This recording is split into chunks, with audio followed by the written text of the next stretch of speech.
In today's episode, Aurora asks, I saw yet another comment against AI, and I was wondering, do you ever get tired of saying the same thing to people over and over again? So here's the thing. It all depends on intent, right? So the reality is AI is new to a lot of people. The concept maybe not, but people have a lot of concepts that come from pop culture. Things like the Terminator movies, Commander Data from Star Trek, going all the way back to the 1950s and sci-fi movies back then. And a lot of the way that people have been taught to perceive AI is not what the technology does, right? The technology is predictive in nature. It is very predictable in a lot of ways because the architectures that make these tools work are just prediction engines. When you look at how a transformer works, which is what powers tools like ChatGPT, it is a prediction engine. It is trying to predict the next token in a sequence of tokens. And yes, with enough data, they can exhibit very interesting properties like imitating reasoning, imitating empathy, imitating emotional awareness, emotional intelligence. They don't actually have those things, but they do imitate them well. And so if your beliefs about AI come from, the Terminator movies, then of course you're going to have people saying the same thing over and over again because that's what pop culture has drilled into people's heads. That's our common reference for what we think AI can and cannot do. So the process of answering those questions is largely one of education to help people understand this is what the technology is capable of today. This is what it's not capable of. There are some things and some topics and some questions which, yes, they are. It's not that I get tired of them. It's that the intent is not good behind them. I have no problem answering any question where the intent is for the questioner, they want to learn something, right? I love answering even the same question over and over again because if the person on the other end wants to learn, great. I'm here to help people learn. If it's to get into a political argument, I'm less interested in that question. Even if the question itself is valid, if the intent is just to troll or be pointlessly combative, that's not a good use of my time, right? That's not a good use of your time. It's not a good use of the questioner's time. It might make them feel better, but I would suggest in that case, maybe they argue with the machine. The machine can argue with them all they want, and they get what they want. They get the emotional satisfaction of a good argument, but it doesn't waste anyone's time except theirs. There are always questions that can have multiple intent. So you can have someone asking who wants to start an argument, but that may also come from a place where they don't understand what's going on. And those are case by case. Again, one of the things that humans have forgotten, particularly with the help of devices like these, is empathy. We are in a massive worldwide empathy deficit, right? An empathy drought, where because our brains are not well suited towards complexity and nuance for the most part. Well, let me back up.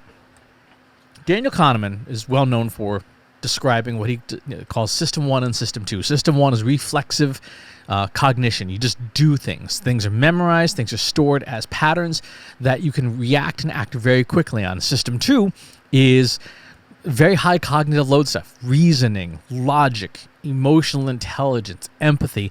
You have to think things through, right? If I ask you what 2 plus 2 is, 4, right? That's System 1. Very fast. Very low cognitive burden.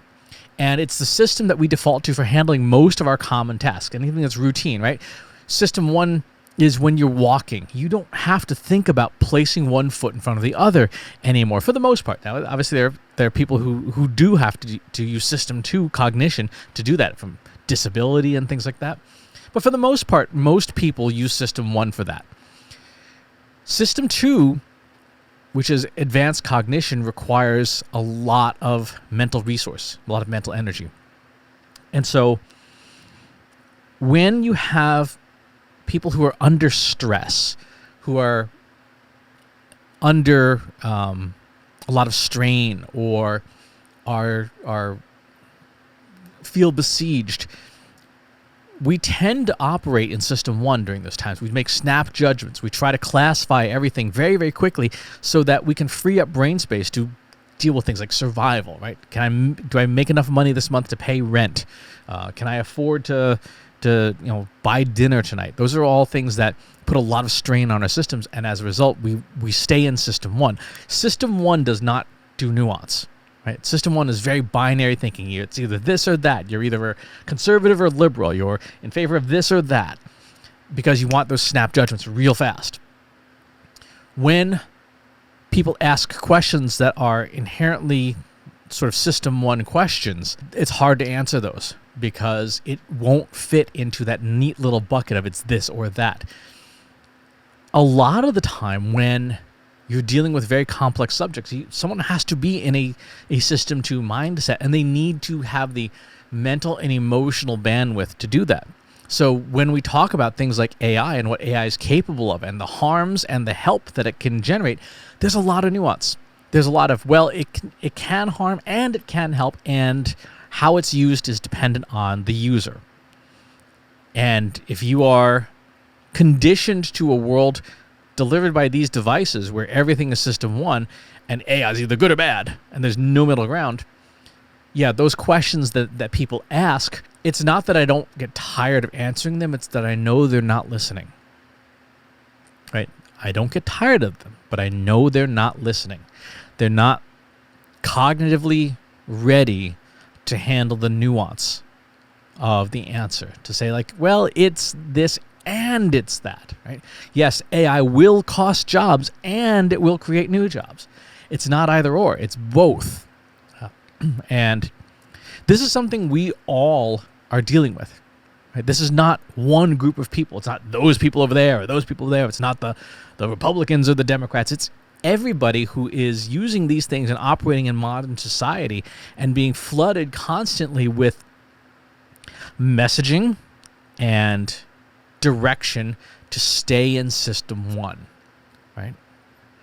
If you believe in sort of the dystopian AI future, people who want you to stay in system one generally have an agenda, and the agenda is to support them unthinkingly, right? Reflexively, just as fast as you answer what's 2 + 2. If I say, some politically motivated statement of a certain spectrum, a person who wants to manipulate you wants you in system one. They want you to go, oh, I believe in that, or I don't believe in that. AI is going to take all the jobs, or AI is going to usher in a new age of mankind, or AI is going to kill us all. When someone's pushing you towards system one, they have an agenda.